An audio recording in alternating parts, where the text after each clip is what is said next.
Right, Chairman, my question is also about the trust that the stakeholders have. On the 2nd of June, the Deputy President and the Kenya Kwanza presidential candidate, William Ruto, said that a number of his voters, about 1 million of them, had been moved from their polling stations to other polling stations.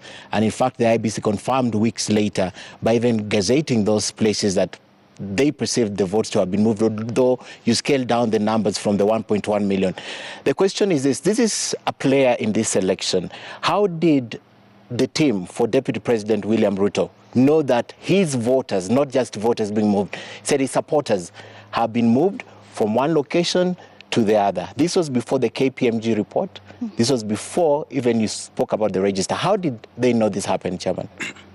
Yeah, thank you, Ken. I don't know how they knew. Maybe that question should be addressed to the Deputy President who came up with the statement. But what I do know is that we had the KPMG report and the recommendations of that report, including the issue you are raising about the transfers, came as a result of that report. And that's how we address the issues after that. So how that information then was available to the candidate for Kenya Kwanza, I don't know.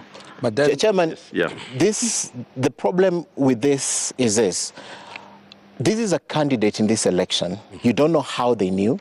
There are people who have access to your system. Do you think this information came from your system? Because you confirmed it later through even the KPMG report that indeed there are voters who had been moved. The concern, however, is not even about the voters. How he knew his voters were moved. Does it bother you that a candidate would have such details that later is confirmed by a report? Let's put it this way. The information of 1 million is not correct. So let's start from there. So if we start from there, then we can say that if the information is not correct, then why are we worried about that information? Maybe perhaps the only thing we can talk about now is the fact that there was some cases of movement of transfers, which were very, very few cases. I think there were less than 5,000 cases. So if you look at that with the 1 million movement, you see we are talking about two different things here. But the admission, yes, yeah. Chair, the admission is there was movement. How did that movement occur? The admission is even if there were two voters, there was movement. How did it occur? Now, that has been explained in the audit report. The Commission instituted investigations, and the report of the investigations came out last week.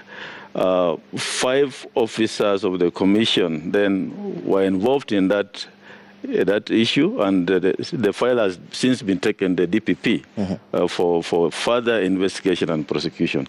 So I think the report is there with the DPP, and that then explains how that movement took place.